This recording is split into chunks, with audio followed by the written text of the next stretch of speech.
Hello and welcome to the October 13th edition of the DRF Players Podcast. I'm Mike Hogan, here in studio with Pete Fornatel, who is remote in London. Welcome, Pete.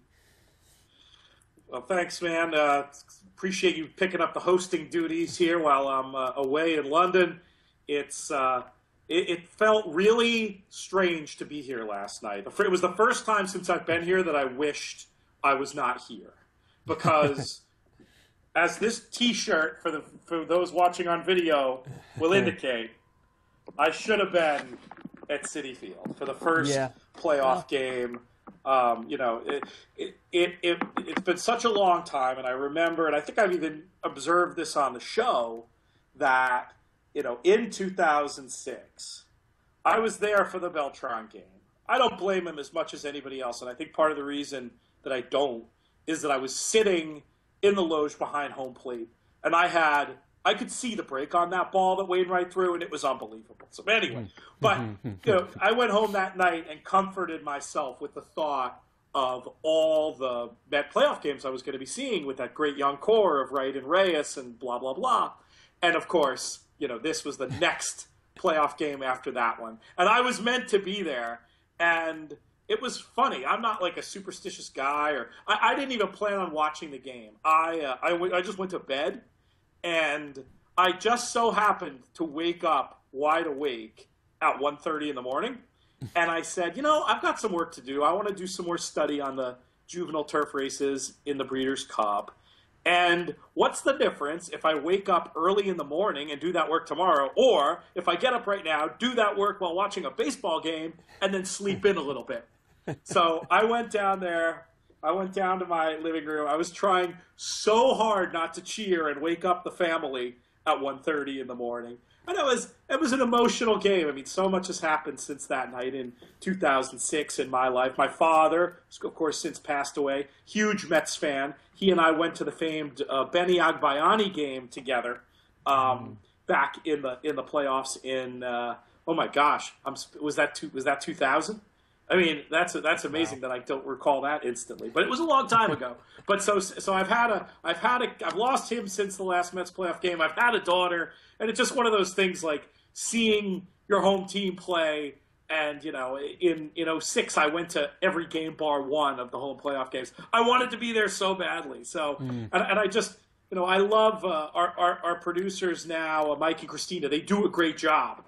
I was also thinking a little bit, it's dialing into the show today, of our old pal, our original producer, Andrew Neshi, of course, massive Mets fan, who was hopefully watching that game last night with his dad. And unlike me, hopefully they were able to scream to the high heavens when Cespedes hit that bomb.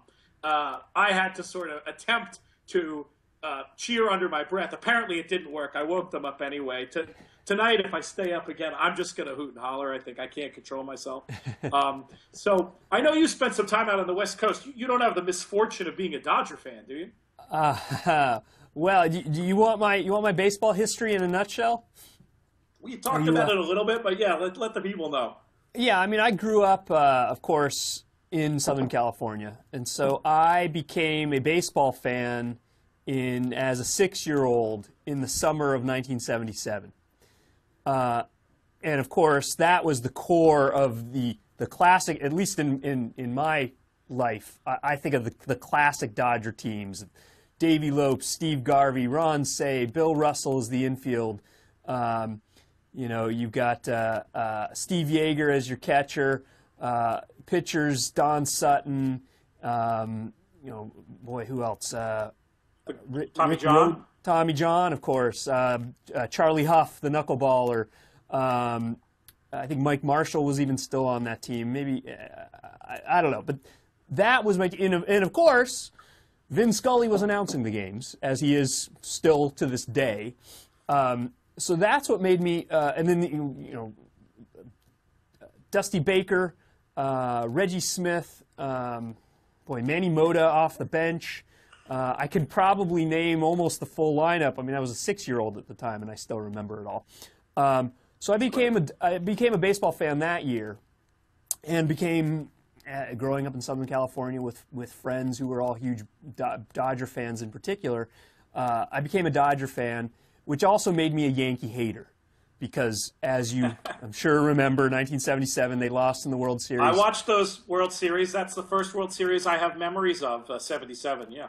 Yeah, and so that made me a Dodger fan. And then in 78, I had to figure out a team to root for to beat the Yankees, which in 1978 made me a Red Sox fan. And no bargain.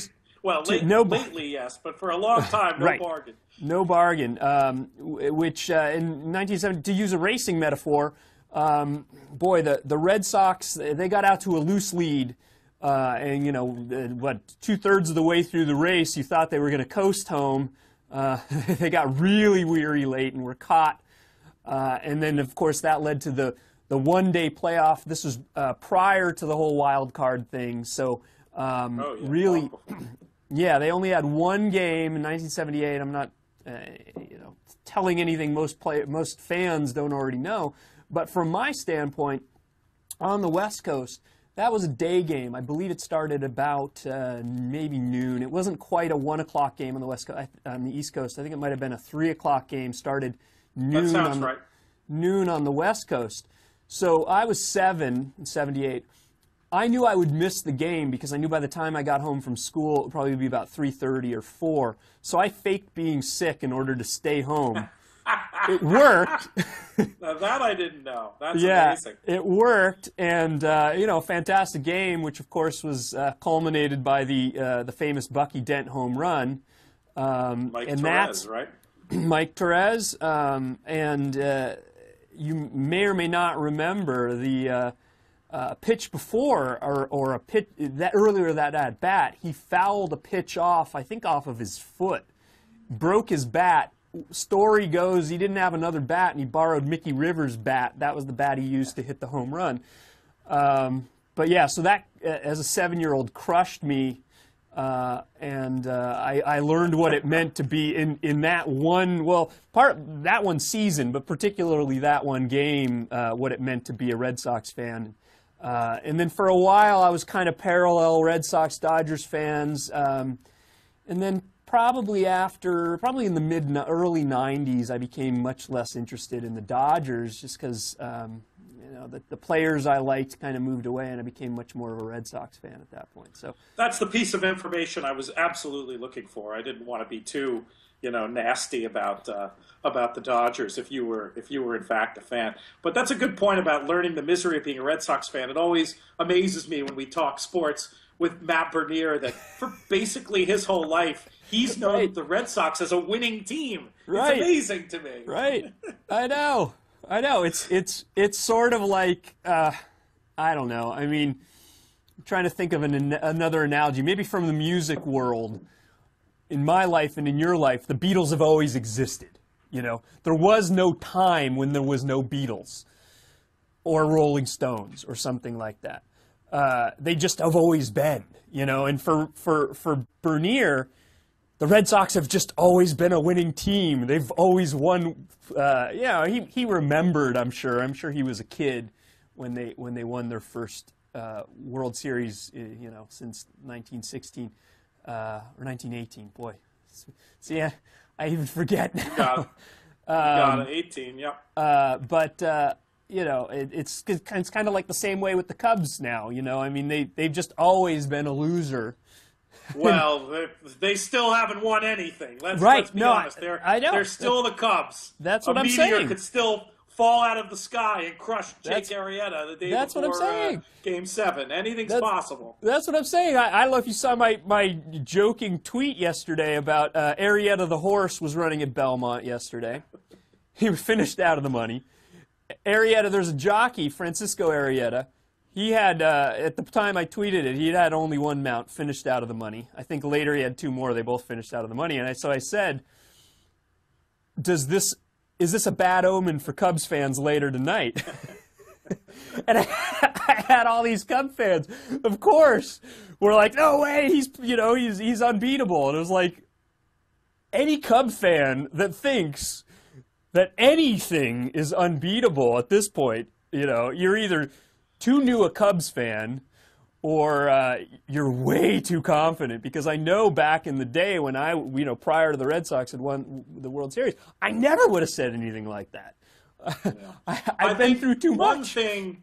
Well, there's two things really going for Cubs fans, in my opinion. And one, we'll use a horse racing analogy, so the listeners out there who don't like baseball hopefully haven't all turned off or started scrubbing through the pod by now. But I'll make sometimes you'll see a horse that had a lot of losing starts, but then there's a trainer change and the form starts to improve, and you can kind of draw a line through those first 10 starts with the other trainer. I wonder if some of them aren't thinking about the Cubs in terms of Theo Epstein and his stewardship of the team, because he's already slayed one dragon, right? That's with the true. Red Sox. So true. perhaps that gives them a little more confidence. And then there's just the amazing core of talent that they have. I mean, it's just unbelievable watching that team, how much talent they have. I mean, they are going to be, win, lose, or draw this year, they're going to be around for a very long time. And that's absolutely right about the Cub fans on Twitter. The Cub horse racing Venn diagram is super duper strong. Always enjoy getting the baseball thoughts of guys like Dave Gutfreund and Craig Bernick, who we've talked about on the show a lot of times. Those guys are great. Who knows? I'm not jinxing anything. I'm not taking anything for granted. But perhaps, just perhaps, there'll be a Mets-Cubs matchup down the road here in this National League postseason. We shall see a lot of baseball left to be played before we really start worrying about that. For sure. Well, maybe by the time anybody's listening to this, because I know some people don't always listen to it on the day we record it, it could very well be already decided by the time someone's listening. So, from your mouth to God's ears, my brother. All right. Well, let's move from baseball into some of the races. I know we wanted to cover the 4 public handicapper races, but use 2 of them at least as a jumping off point to something that we're going to be starting to do more regularly as we lead up to the Breeders' Cup, which is look at some of the fields as we see them now for some of the Breeders' Cup races. Today we're going to do the 2 juvenile turf races because we have the Zuma Beach and the Surfer Girl as a nice lead-in to both of those prospective fields. But before we do that, let's start with the 2 other turf races, 2 other big stakes races from the weekend. At Belmont we had the Knickerbocker, won by Messi. And then at Keeneland we had the QE2 won by Her Eminency. Pete, well, we'll start with you. What were your thoughts on those races? Sure. Well, why don't we talk? We'll talk about New York first. Why not? Did any of you guys pick? Did any of you guys pick Messi on the podcast last week? I didn't get a chance to listen. We did, yeah. Both Good. Eric and Bob Nastanovich were on Messi. I mentioned Messi as one of my horses. I leaned more on Legendary, partly from a price standpoint. But I said, Messi made a lot of, they made huge cases for Messi, and Eric had I agree completely. Eric had a very salient point, which was he thought it was very interesting to see Johnny V stay in New York to ride Messi instead of going down to Keeneland to ride Miss Temple City, because he had flown over to Ascot to ride her, and so that was something I hadn't noticed, but it was a very interesting point. As it turned out, Miss Temple City ran a big race as well, but it was just I think the story of that race was the tactics on Sentiero Italia, but we'll get there in a minute. Back to New York, and Messi ran great with what I thought was a difficult trip too. Just as he was starting to make his run, I thought that was a meaningful check that he had to make before getting out and getting restarted. And he's one of these horses that he quickens a little bit, but he more grinds than he quickens. And he needed that little check, I think, almost cost him the race. But Velasquez, the horse that acted like kind of a jerk the previous race, racing against Flincher, I actually thought he had a chance to beat Flincher at Saratoga on the Travers undercard. I did not single Flincher in my infamous pick 6 that day. I was actually too deep with Messi.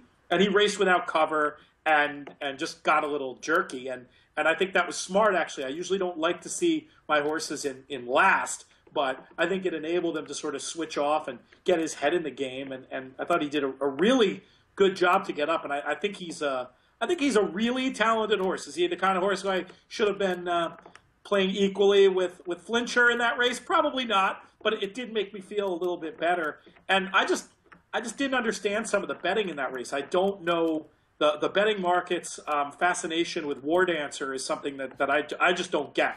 I mean, I would have bet Messi at half that price, honestly, against that field, and it was the lone. I did not wake up in the middle of the night to watch Game 2, to watch the Utley game, as we'll call it. Yeah. Gee, my father would have had some choice words for him, let me tell you. But I did not get up in the middle of the night, but I did place a wager before going to bed and was happy to wake up and see that result. He's an okay horse, and I think the Breeders' Cup will be too quick back for him. But I'm curious to see wherever he turns up next and what they do with him. Yeah, no, I agree, and I said on the podcast, and even in the time, I think I might have even said it on the podcast when we were covering the Sword Dancer.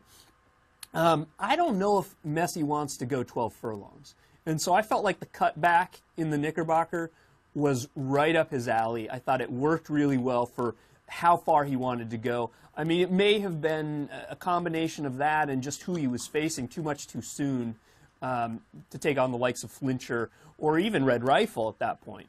That just wasn't his form. I wouldn't hold anything about that race against him because of I think if you go back and you watch that tape and you just see like how lit up he got with just where he was positioned in the race, I think you can toss that completely. I really do. I'm not saying I definitely think he wants 12 furlongs, but I would not hold that race was it the Sword Dancer? What was the name of that race? I think it was the Sword Dancer, yeah. I would not hold the Saratoga race on the Travers Undercard against him. Right. Yeah, no, that's fair enough. And, you know, it's funny you mentioned War Dancer because when you were talking about the Cubs being an equivalent to a horse who runs well after a barn change, he came to mind, Slumber came to mind. You know, these are some horses that maybe they run well after a barn change, but they still find ways to lose. And you know, I mean, hey, until the Cubs prove it to me, you know, something like Bartman could happen. Oh, gosh. That poor guy. I mean, we probably shouldn't even go there. We'll save that conversation for if the Cubs continue to advance. How about that? Right. Yes, fair enough. Fair enough. All right. Well, let's you mentioned Sentiera Italia in the QE2. You know, on Twitter recently, I've been pretty outspoken, and I don't know if you've seen it, about how recently Kieran McLaughlin's success at Keeneland has been completely notable, and it's based upon the surface switch. He has sent horses, he has sent more horses since fall last meeting to Keeneland than he had the whole previous 4 years. And that's not just on turf or whatever, it's on all surfaces. What I took, and it's striking, he kept most of his horses in the Northeast and at Belmont during at least the later part of the Pauley era at Keeneland. As soon as they switched back to dirt, he started sending horses in droves. He started winning races in droves. However, he is winless in graded stakes races at Keeneland in the last 5 years. And Sentiera Italia has now added to that. And also the Godolphin runners. Through no fault of her own. Well, through no fault of her own. Fair this was a crazy ride. This was nuts. I know jockeys sometimes do this. And, I mean, you see it, and sometimes you hardly even notice. Like this is not the best example, but, you know, a ride like the one Beholder got in the Zenyatta, you know, she is literally 1-9. She is so much the best. Nobody cares that there's no attempt made to get position and you sort of gallop around outside because she's so much better than them. She's going to win anyway, and it doesn't matter. It's just all about not getting her in trouble. I guess that's what was going through. Was it Castellano who was riding? I apologize. I don't have a chart in front of me. I don't have a chart in front of me either, but that sounds right. Just no attempt made to secure position, I didn't think. And just tipped out way early and just went incredibly unnecessarily wide. And, you know, I mean, Sentiera Italia features in one of my favorite racing stories from the year about the conflict I had with the sore winner on Travers Day at Saratoga. Or it wasn't Travers Day, it was Travers Week, I guess, maybe the day before, where I proclaimed completely incorrectly that Sentiera Italia would never beat Miss Temple City again. And, you know, this race again, I thought that Sentiera Italia, I've since recanted on that position since you know, she's been pasted again. And even though Miss Temple City did get the best of Sentiero Italia over the weekend, does not mean I was right. I was certainly not right. Sentiero Italia was best in that race and is super talented. And I guess that just happens sometimes. You decide, hey, I'm on the best horse. I'm just not going to get in trouble. But your advantage, you know, maybe when you're 5-10 lengths the best, which happens so infrequently, that can work. When you're 2 lengths the best, not. Right. I mean, if I did not have a bet in the race, had I better, I would be furious. Yeah, it's, you know, you're right. It's hard to ride and give up so much of an edge to your competition unless you truly are by far the best in the race, because these are quality horses. These are quality fillies, and you can see horses do that. You know, Run Happy's debut, for instance, is a good example. We talked about it on the podcast way back when he went into the Lecomte after that debut. You know, before anyone had ever heard of Run Happy. Before anyone had even heard of this podcast. Because it was so striking that the horse was so much the best. Ran an extra, I mean, I'm not even exaggerating, when he ran pretty much an extra furlong than the rest of the field, but was clearly so much the best.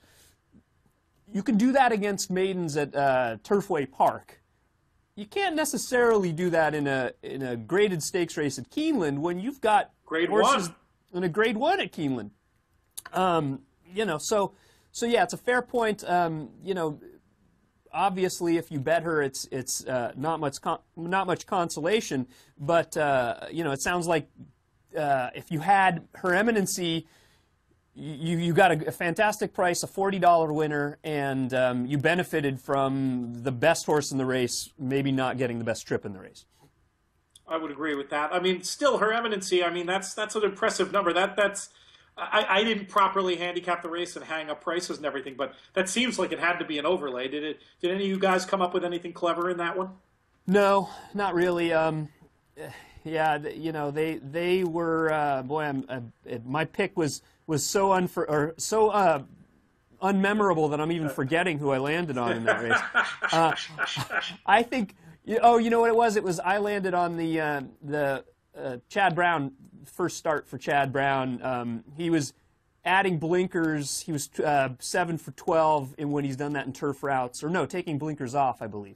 So it was basically a price play and also you know, potential improvement. And you know, first time in Chad Brown's barn, we've seen what's happened there. You know, but you know, none of us were on Her Eminency. I think Eric really liked Miss Temple City, you know, and we all, there. Yeah, we all noticed, or we all noted that Sentiero Italia was likely the best horse in the race and probably your most likely winner. But you know, price was really the concern. Yeah, absolutely. Doping her out as the most likely winner doesn't exactly take years of handicapping skill to sort that one out. But right. But especially in a contest like Public Handicapper, you know, a lot of people this time of the year, as that race really heats up, we're getting down to things. I could certainly understand somebody trying to get clever there. The people who got clever with Her Eminency got paid. Yeah, absolutely. All right, well, let's jump to the 5th race at Santa Anita. It was the Zuma Beach for 2-year-olds, mile on the turf. As it turned out, they were all colts or geldings. Dressed in Hermé was your favorite. Was a maiden. Nice pronunciation. I've been working on my French over here. That's pretty good. You know, I live in New York City, so you know, we see some of these high fashion stores. If I walk along Madison Avenue, I can pass by Hermé, you know, and if I want to take out a loan, I could maybe even buy something there. I worry that if I ever popped in there to buy a scarf for Susan or something, I'd be assaulted on sight. So I just stay away. I stay away. Fair enough. You know, and I mentioned on the podcast, this was not my favorite race of the day. This is not the saltiest of fields. You had 4 of the 10 horses were maidens, including Dressed in Hermé. And when you have an 8-5 favorite who is a maiden, right there you know it's probably not the deepest field. But that probably said, not a race that's going to have a huge impact on the Breeders' Cup. You could pretty much get that just from the detail you just shared. Right, exactly. But that said, I was impressed. You know, I think this is a gelding who has a future. And if anything, he flattered Hollywood Dawn, who is one of the contenders for the Breeders' Cup. And I'm a fan of that horse. I like that horse a little bit. Yeah, and you know what I liked about Dresden Hermé's run was he had to run down a couple horses that didn't seem to be slowing down late. And he did it impressively. He did it well. I think there's a future here. I was on Lucky Brian. You know, maybe got a little wide. Did okay. You know, ran okay. Was a clear fourth, but was probably third or fourth best in there. I think there could still be a future for him. That was only his second time on the turf and second time going long. But, you know, I don't know. I haven't heard if any of them are going to be targeting the Breeders' Cup. We did see it last year with Luck of the Kitten using the Zuma Beach as a leaping off point to the Breeders' Cup. Ran was second, the home course, though. Right, that's true.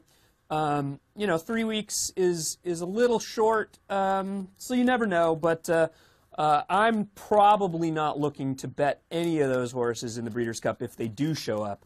I'd go a step farther and say I'd be actively opposed to anything that came from there. I mean, it would seem fanciful. It wasn't that fast. I mean, it was okay. I don't disagree with your assessment of the horse's run. Looked like could be okay, but well, he got a 76 buyer.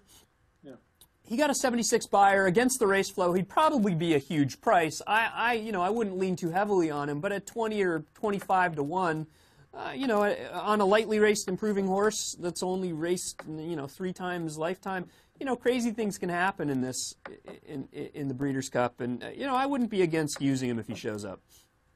Yeah, I'm not in the business of telling people not to bet 40 to 1 shots, but I think that's kind of what you're dealing with. Yeah, that's fair. I just liked the way he ran down those horses he was against the race flow, I would say.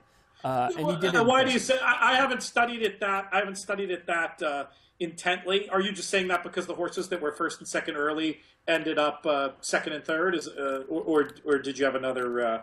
Did you mean something else by that?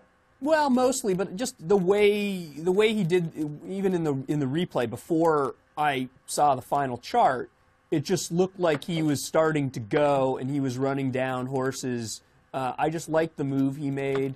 Those horses on the front end didn't back up, and you know, he was really the only one that made up any ground on those. You know, so we'll see. That's an absolutely fair point. We'll see. Let's jump to the rest of the probables for the Breeders' Cup Juvenile Turf. Your favorite, according to Brad Free's morning line, his advance odds on the Breeders' Cup on DRF.com. He has Aeroforce as your 7-2 favorite. The second choice, as far as the Americans go, is the horse he beat in the last out in the Bourbon. That's Camelot Kitten at 6-1. He's got a couple other Euros as second and fourth choices. Birchwood for Richard Fahey and I don't think Birchwood's coming. Okay. I don't think Birchwood's coming. I haven't seen him priced up in any markets over here. I know he's listed on our site. It's quite possible that the DRF guys, good as they are, might have info that the betting public over here doesn't even have yet. But just FYI, fair enough. I would think he would be turning up in the betting. But you do see surprise entrants in a race like this. So if you are doing your work and studying your European form and looking at replays, don't X them out just yet. But I wouldn't also spend too much time on that one until we hear a little bit more confirmation. Have you heard anything about any of the Europeans coming over for the? Yeah, I've watched a lot of the tape. You know, it's basically, in terms of the ones who are being who I think are likely to show up. It's all Aidan O'Brien all the time. So It becomes a question of which ones he decides to send. So sure. You know, you've got a horse like Waterloo Bridge. Have we talked about him at all on the DRF yet? I don't think we have. The only other one that's listed is Air Vice Marshal for Aidan. Okay, well, I'll get to him in a minute, but I'm interested in Waterloo Bridge because he ran, it seems to me like a lot, I mean, this is would be a logical thing anyway because of how important Newmarket is as a race course here, but a lot of the ones who've done well have form at Newmarket. Typically, they're in the better races at Newmarket, which are the group stakes, the ones that I actually was lucky enough to watch at Future Champions Day this past weekend and over the Cambridgeshire meeting a couple of weeks ago. But they also have races there. They're a little weird. We have this in Ocala in the United States, but we don't have it. It's not like a regular thing. It would be as if there were races at Saratoga only for horses who pass through the sales ring in Saratoga. So it sort of connected with the big Tattersall sale in Newmarket. They have these, what they call sales races. And don't confuse a sales race with a claiming race. A sales race means that horses competed, or not competed, they were sold through the ring there, and then they can be eligible for these very valuable races. It's another, I guess it's a marketing tool for the sales company. And Waterloo Bridge was a good second in that race. And here's the thing I really like. That was his first start in 4 months, and he previously showed he can handle firm ground at Ascot when he won the Norfolk Stakes. So we've got a couple of positive things on him should they decide to ship him over. Air Vice Marshal, that's one of the others you said was mentioned. He ran in the Superlative Stakes at Newmarket in July. He's apparently under consideration. Watching tape of the horse, he looks a little green to me for U.S. racing. Now, that could be a good thing in terms of that shows that there's room for improvement. But the racing in the United States is so different than the racing here. I prefer to see somebody a little more professional to have to come to the tighter, more sort of regimented racing in the United States and follow the rules there. So we'll have to listen. I mean, for all we know, the horse has improved and and maybe, maybe he's been trained specifically with that in mind. O'Brien has shown, I mean, it wasn't that long ago, 10 years ago, maybe even 7 years ago, I feel like O'Brien was often just always overbet at the Breeders' Cup, and a lot of these horses would come in as an afterthought, and they didn't always have Lasix, and he didn't really have the program. That's changed, obviously. These days, anytime he ships here, it seems like he knows exactly what he's doing.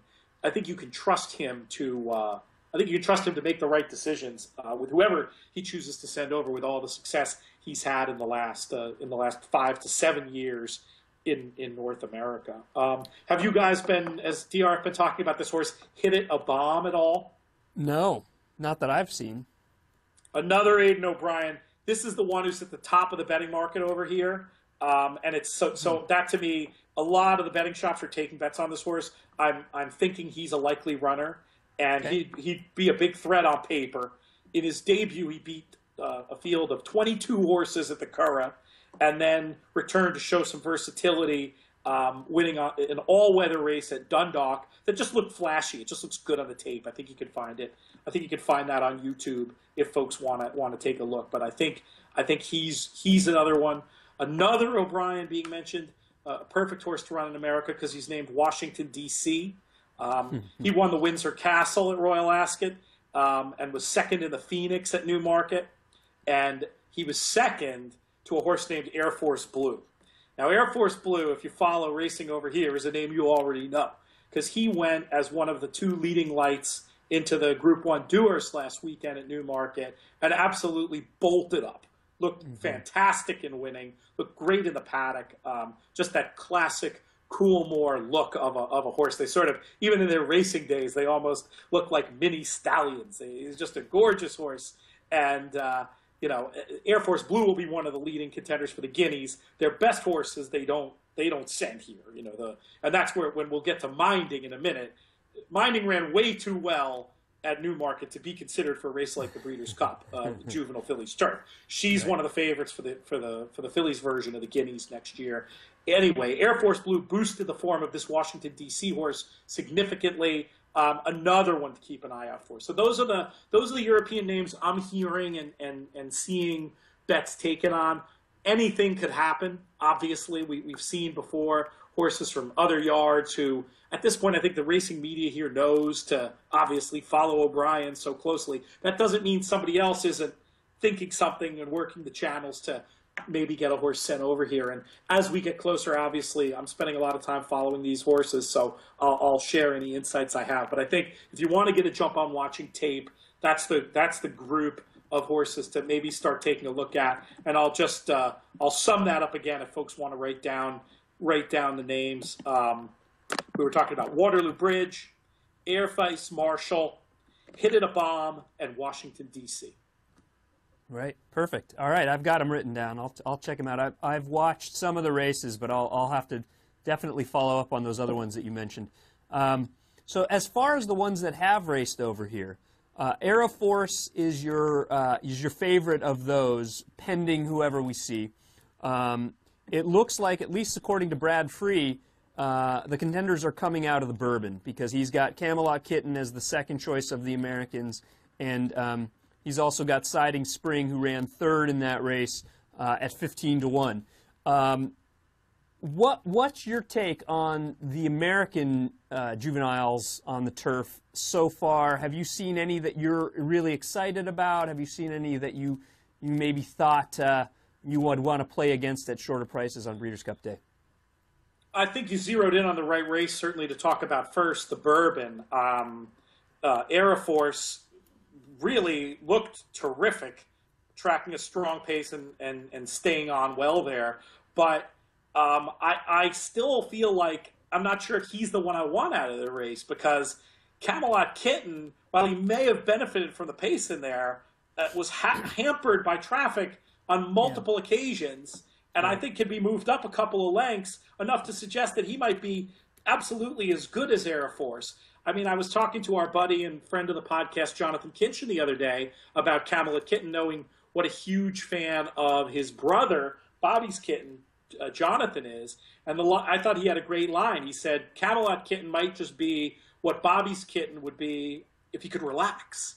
And I thought that was an interesting observation. I mean, Bobby's Kitten got too keyed up and failed in this race a couple of years ago, then went on to success last year, of course, in the turf sprint. Camelot Kitten, he's not really under the radar. That's the problem. I think a lot of people are looking at this race, but he's one I'm interested in for sure. And there's also a case to be made for that Siding Spring that ran third in there, under the assumption that maybe he didn't like the yielding ground as much as the top two in there. He's another one I wouldn't throw out at a big price. So I'm not anti-Aeroforce. I just think he's so obvious, and you can make cases for the two in behind him there. So I'm leaning a little bit more that way out of the three coming out of the Bourbon. What are your thoughts? Yeah, I wouldn't disagree. I mean, I think they're all logical. I thought Siding Spring got a little weary late, but it was only his second start, and as you said, maybe it was the yielding turf course kind of getting to him. I agree. Camelot Kitten was the one that I was most interested out of the race. It's Chad Brown, it's the Ramseys. The horse is not going to be overlooked. But at the same time, has only started twice, and on figures isn't quite as flashy as the others. So maybe you do get a fair price. 6-1 is what Brad has him tabbed at. I think that's maybe in line with what you might get, all things being equal, on Breeders' Cup Day, and that's fine. I also was interested a little bit in the Pilgrim. There were a couple in there that impressed me. Not so impressed. I have a contrarian opinion about that race, so I'm glad we have a chance to talk about it a little bit. Well, there are three horses. Go ahead. You start because I'm curious. Well, we've got the top three finishers from there. I assume are going to be coming back: Isotherm and Azar and Raise the Bar. Right. I think that's the plan. Did I get that right? I've just heard a lot of people talk about the trip that Raise the Bar had. And I think for me, just from my own handicapping, it's a little overblown. Because there's no doubt that horse had to check. But I just felt like watching that head on, that hole opened in enough time to give him a chance to just do a little. I just wanted to see like a little more running after that check. I didn't think it was like an elimination type check. I thought it was more of a little check. You certainly have to credit him with, I don't know, maybe a length. But I just didn't think – I heard people talk about the trouble he had there. And I know, sharp guys like Matt Bernier, I think, are on this horse. and I just don't know that he was going to win the race if that didn't happen. So that's just something that I've heard myself say that I haven't heard anybody else say. So that was one thought about it. And I also thought that I thought that there was a troubled horse way back in the pack there, who I don't know if there's any plan to go or not, but I'll be interested wherever he turns up next. And that's Highland Sky. Is there any talk about Highland Sky for the juvenile turf? I haven't heard anything, but it's entirely possible. Yeah, I don't know. He was moving wide. Do you remember that trip? He was moving wide with the winner and got completely sawed off, I thought, and then re-rallied for fourth. Yeah. To me, Isotherm, nothing against him, but he vibes to me like kind of an overachiever type. I don't know that I see him winning a Breeders' Cup turf. Nothing wrong with him exactly, but he just and I wouldn't toss him, but he'd be more of a secondary or tertiary contender to me. And Azar, there's some you could make a little bit of a case. I think maybe say he was slightly disadvantaged. He didn't break all that well, and he was closer to the pace on a day where the turf did seem to be playing a little bit to closers. Didn't wow me though. I mean, the one of the horses in there. I mean, I guess if I were to rank who I'd be interested in, should they show up at the prices they'd likely be, I'd probably look for, believe it or not, Highland Sky first, just a huge number, and then maybe Azar second of the ones coming out of that race. But I still have to look at it more and look at it in the context of the race shape and all that stuff. But these are just my thoughts from a few weeks out. Well, it's interesting because I'll need to watch the race again with Highland Sky's trip in mind. But out of that race, I thought Isotherm may have gotten the worst trip of the top three finishers because he was moving wide. He had to check, which probably was what caused the trouble for Highland Sky when, I can't remember the name of the horse, Forbidden Springs, Forbidden something, or Forbidden Love, I don't know. The 9 horse in the race came over on him. He had to check. He re-rallied, looked professional getting up late. You're right. I mean, he could be maybe a little bit of an overachiever. I don't know how much. I know some people really see the Lasix on as a huge angle. For me, it's not something I lean on, but I will note that he hasn't run with Lasix yet. So maybe if they add Lasix for the Breeders' Cup, he could improve. At 10-1, he's one I'm a little bit interested in. And I thought that's a reasonable number. Yeah. I mean, I think he certainly fits on figures. His figure is, believe it or not, is higher than Aeroforce's. He got an 82 in winning the Pilgrim. Aeroforce got an 80. And then you're all the way down to 74 for Camelot Kitten, who is 6-1 on the morning line. So you've got a horse coming off of 2 efforts. His maiden win at Saratoga was a 77. So Isotherm has double top figures over Camelot Kitten, and you're getting a better price than Camelot Kitten if you believe these odds. So I do like Isotherm a little.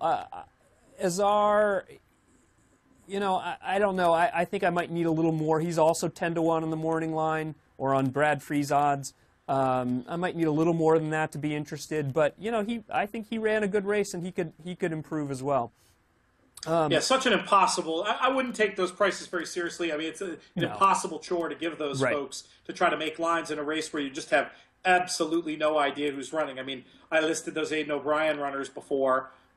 He's not going to send all of them. I think at the most he'd send 2 of them. But again, you get some surprise entrants from over there.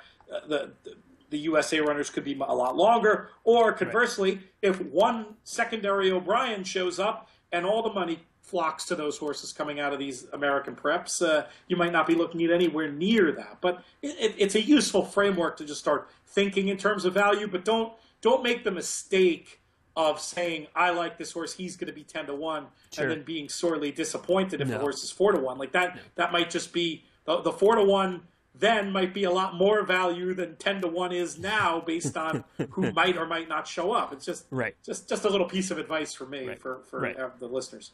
That's a fair point. We haven't mentioned the horse who has the top buyer speed figure coming into the race, at least right now, and that's Conquest Daddy-O, who got an 85 in winning the Grade 2 Summer Stakes at Woodbine for Mark Casse. I know we covered that race on the podcast. I would imagine you've watched the replay. Any thoughts on him as a contender? I mean, he's obvious, right? That form, I think, has been boosted since. Didn't that was the race where you got such a good price on Conquest Daddio because there was the other horse in the race that Cassie had one of those hyperbolic quotes about best horse I've ever trained type thing. Right. I think that horse has since come back to win. Debuting in that graded stakes race, yeah. So you got a better price on his other runner. Yeah, I mean, to me, I know he put in a nice run through the stretch. I know he galloped out well. I still feel like the way that race flowed did favor him. I would agree. Of the horses in there, I mean, we talked a little bit for half a second about Manhattan Dan before. I think you can make the case that he might have been best in there, as he was the only one of the pace setters who was anywhere near at the finish. So if this race shows up and there's not a lot of speed, you know, a horse like Manhattan Dan is one that I could definitely see gravitating towards. I wouldn't be too flippant about getting rid of Conquest Daddio. Certainly makes a lot of sense for Cassie, who holds very strong hand in these juvenile turf races this year. But I might be more excited at the likely odds for one like Manhattan Dan. That's a fair point. A quick correction: we actually hadn't talked about Manhattan Dan. We talked about Hollywood Dawn. That's so funny. But you're forgiven. You're forgiven for that mistake. Well, whatever I said about Hollywood Dawn, I was thinking about the wrong horse. So scratch that. Go with what I just said. That I meant. Yeah. Hollywood Dawn is the Peter Miller runner who won the Del Mar Juvenile Turf and then tried dirt in the front runner and finished an okay third behind Nyquist, but of course a well-beaten one. I think turf is the better surface for him. You know, and he's interesting if he gets completely overlooked. It's just a wide open race. Nobody has impressed me, and those are the kinds of races where I like to reach for a price because I don't want to take a short price on a horse that hasn't really impressed me much. Yeah, I mean, the key to success in those races has been, I feel like, taking, not exactly telling anything earth-shattering here, but a lot of times in a race like this, the less fancied Europeans are often a very good way to go. I like it. I like it. Let's move to the Juvenile Fillies Turf. We'll start by talking about the fourth of the public handicapper races from the weekend. That was the Fillies version of the Zuma Beach. It was the Surfer Girl for 2-year-olds, a mile on the turf.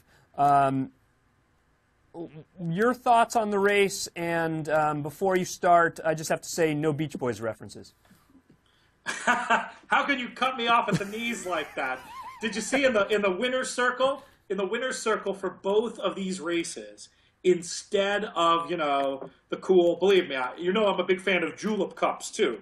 But instead of the julep cup or whatever, they were giving the connections engraved surfboards. How awesome is that? Oh, that's pretty cool. That's pretty cool. I actually did not watch the races live, so I didn't see the winner's circle, but that's pretty cool.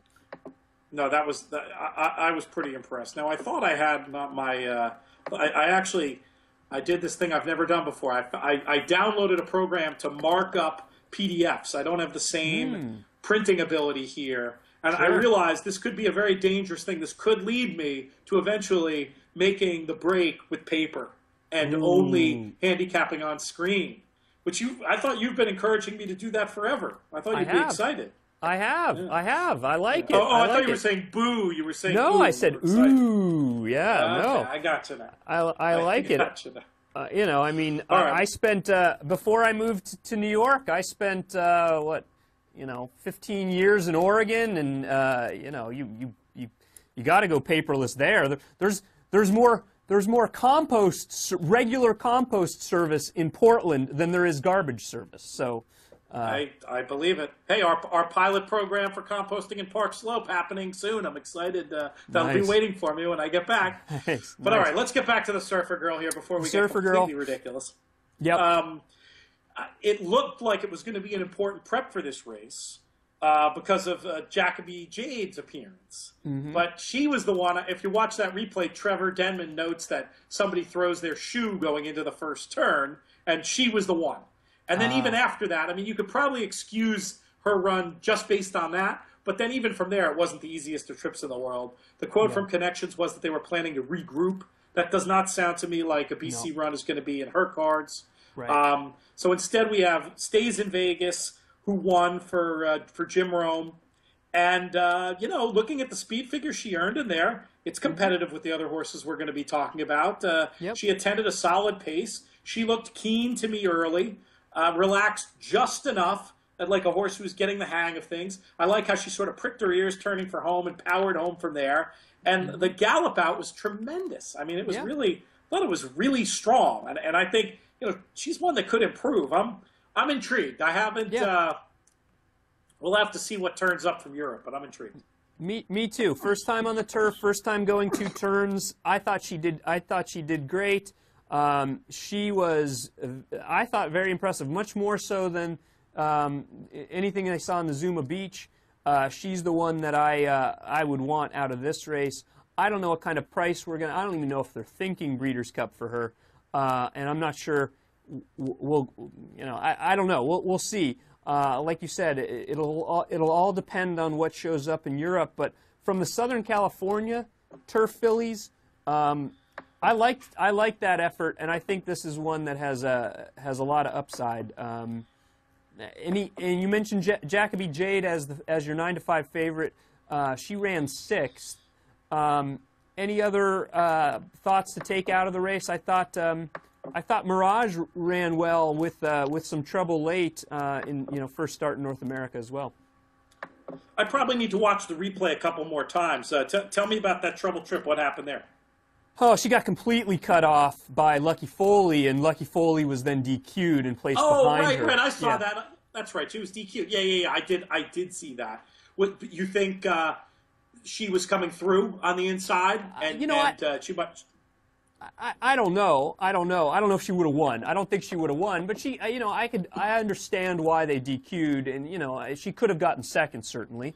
And it was an impressive. Bob on the podcast mentioned that you often don't see horses that win at Brighton take their form elsewhere just because it's such an odd track. It's such a they run over a road in the race. And so he was a little dubious about whether or not she was going to run well here, just because he certainly knows more than I do about that sort of stuff.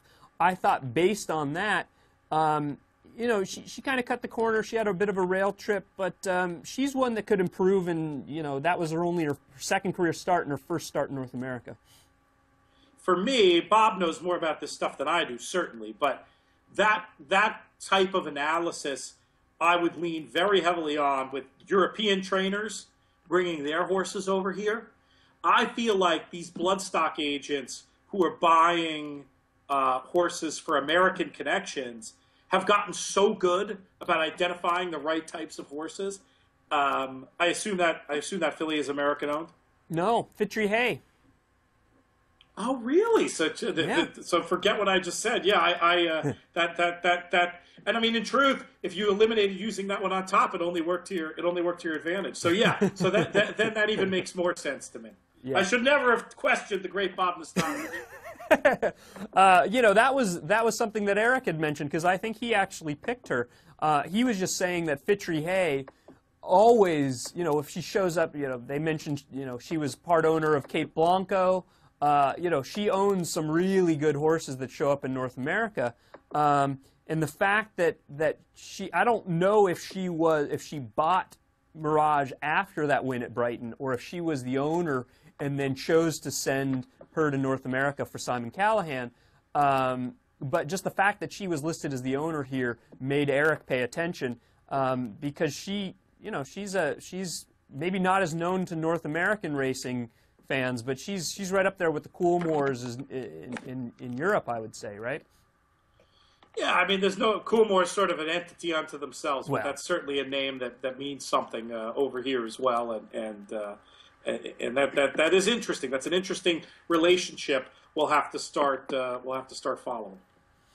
All right. Well, so we've talked about the Surfer Girl. Now let's move on to some of the likely runners and contenders for the Juvenile Fillies turf. You'd mentioned Minding. She looked fantastic. I would say there's absolutely no chance. Yeah, she ran so well. I mean, really looks a major contender for English Classics. And this is a point to make.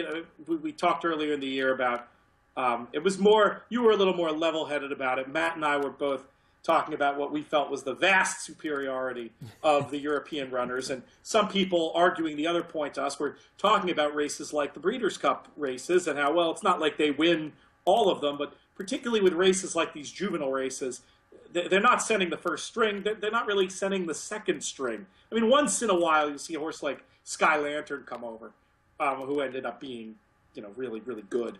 But typically it's third string. And even at that third string, you see how dangerous these horses are.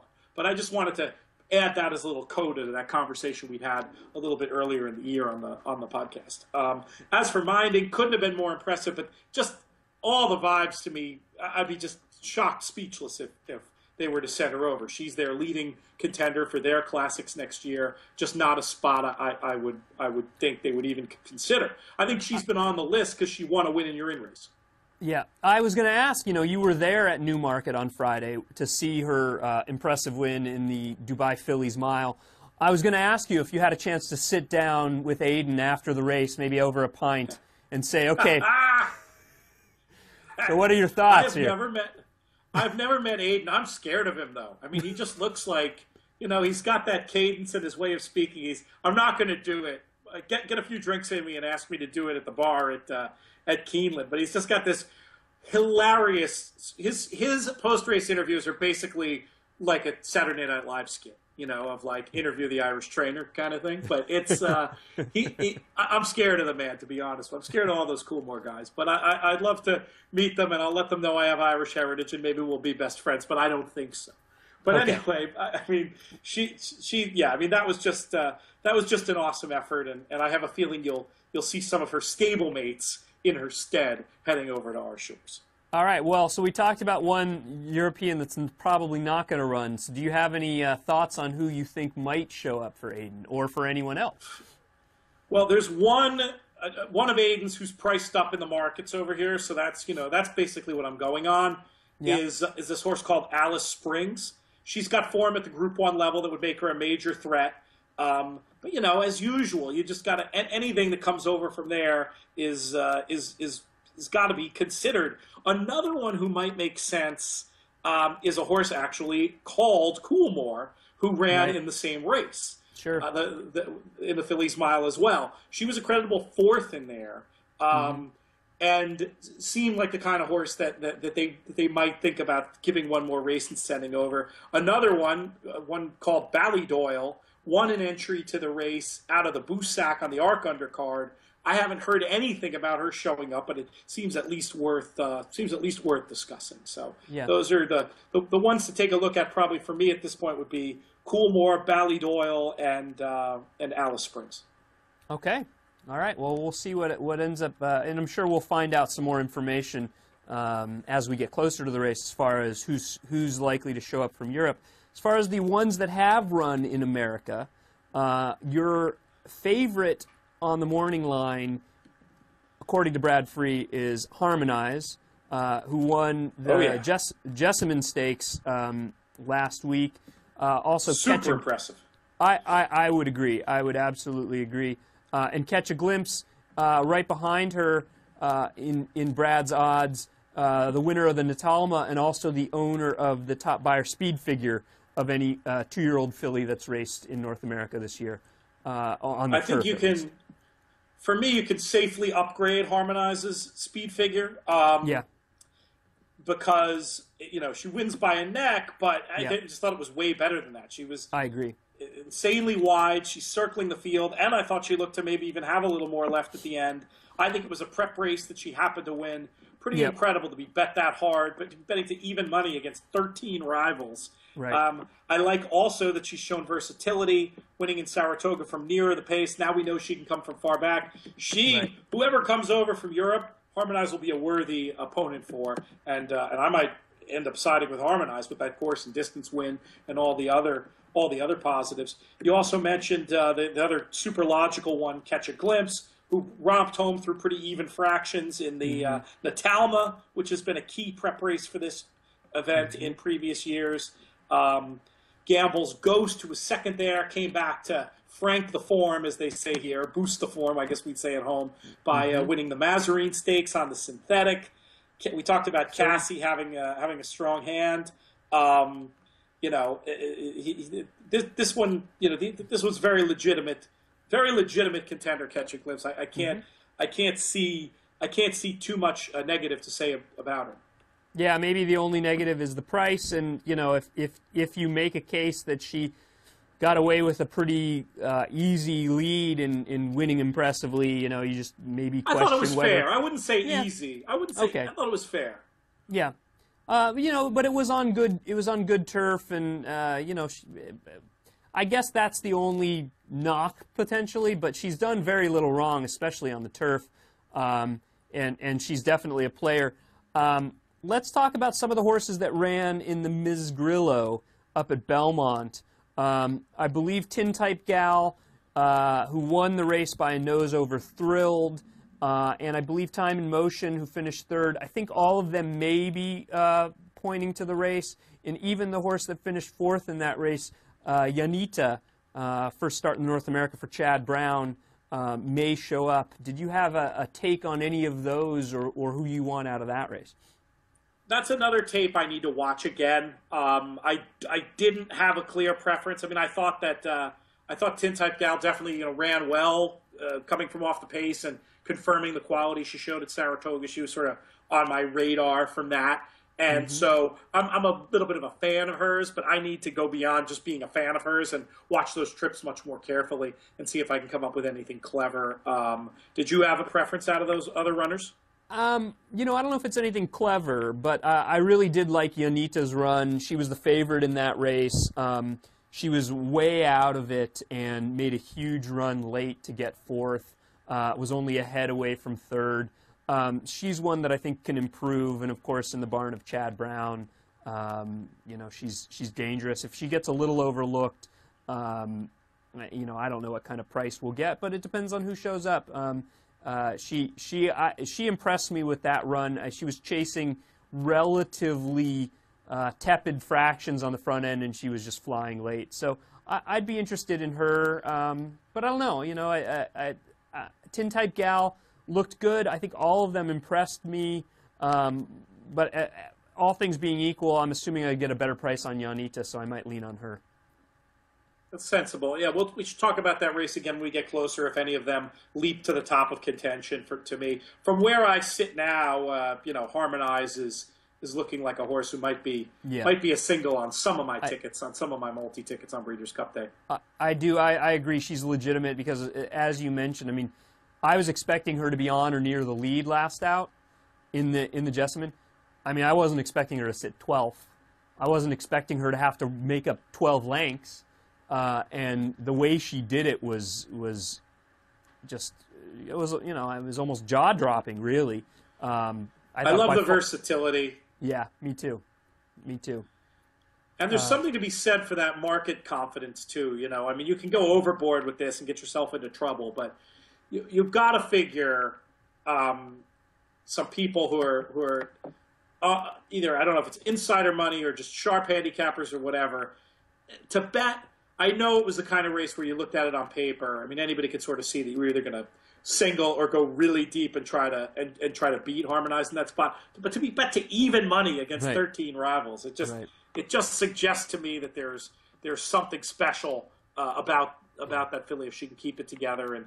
And we all know about Bill Mott and how we all feel about him and what a great trainer he is. I am assuming that that race was not the goal, that this was a step on the path to the turf. Maybe I'm wrong about that. We'll have to hear some of his quotes as we get closer. Check the pages of Daily Racing Form. And we should tell people the kind of analysis we're doing. If you want more of it, there is a ton of it on DRF.com right now. Oh, yeah. We have our little special area on the Breeders' Cup you can go through. There's some great videos with Matt Bernier, Dan Illman, and Mike Beer, going through at least a preliminary look at all these races. Lots of data there, links to articles from all the great DRF reporters, and a great opportunity. This is one of those meetings, the Breeders' Cup, where you don't start your handicapping the night before.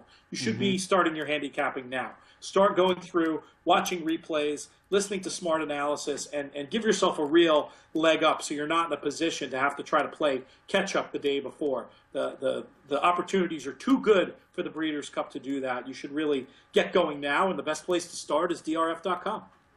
I agree. I couldn't agree more. One other horse I wanted to talk about and ask your thoughts on.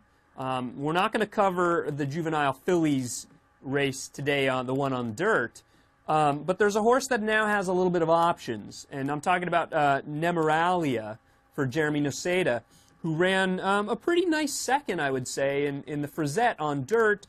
Of course, had been racing overseas on turf and had a win on the turf at Doncaster, as well as a win on the synthetic at Kempton. I'm not sure which way they're leaning, but I think the plan is to run her in the Breeders' Cup. What's your take on her? I'll take a quick scan of the betting markets and see if Nemeralia is priced up in either one of them.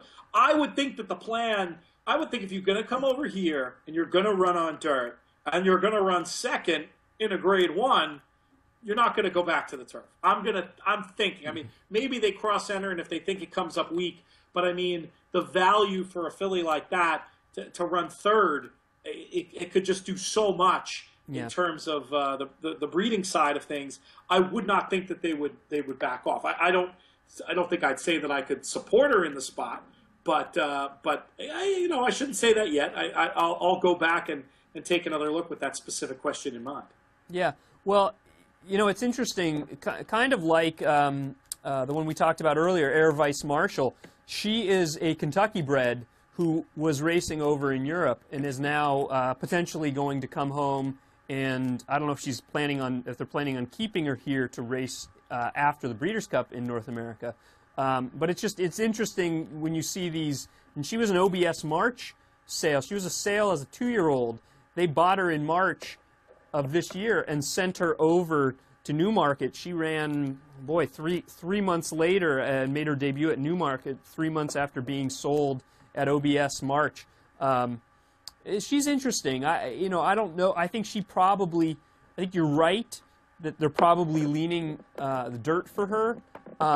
But I would be certainly more interested in her on the turf. I don't know if she's I agree with what you're saying. Yeah. Yeah. I agree with what you're saying from the point of view of where she'd be more likely to win. I'm just trying to handicap the intentions of the connections. Sure. And sure enough, not priced up here in the Juvenile Turf Fillies, is priced up at only 10-1 in the Juvenile Fillies market here. You want her at 10-1 against Songbird and Rachel's Valentina. Good luck. No, I will fade those odds all day long. I would want at least twice that. But you might, of course, you might well get that. That you'll often find discrepancies in the markets between what happens here and there. So that doesn't mean anything really, other than just a chance to make a little joke. One thing I want to say, I assume we're running out of time here. How long can we ramble for? We're getting a little close. We should probably wrap it. Okay. I will just very quickly say that I did the Discover Newmarket tour the other day when I was out there. This is something that everybody should do if you're a racing fan, to go to the birthplace of racing, see these gallops that have been there, the heath in the center of the town, where horses have been training for 250 years. It was an awe-inspiring sight. This town, it's not like Newmarket's town and there's training yards all around it. They're just right in the town. You're walking down, you're driving your car and you have to stop because a horse is walking across the street. It's like a much more extreme version of Saratoga. It was amazing to see the people at Newmarket and the Jockey Club who run the tour. Super duper nice, really accommodating. Folks, make a trip to Newmarket. You will not regret it. Do the Discover Newmarket tour. It was simply awesome. You got anything else before I send us home here, Mike? I don't. All right, then. For Mike Hogan, I'm Peter Thomas Fornatal. And for everybody out there besides Chase Utley, may you win all your photos.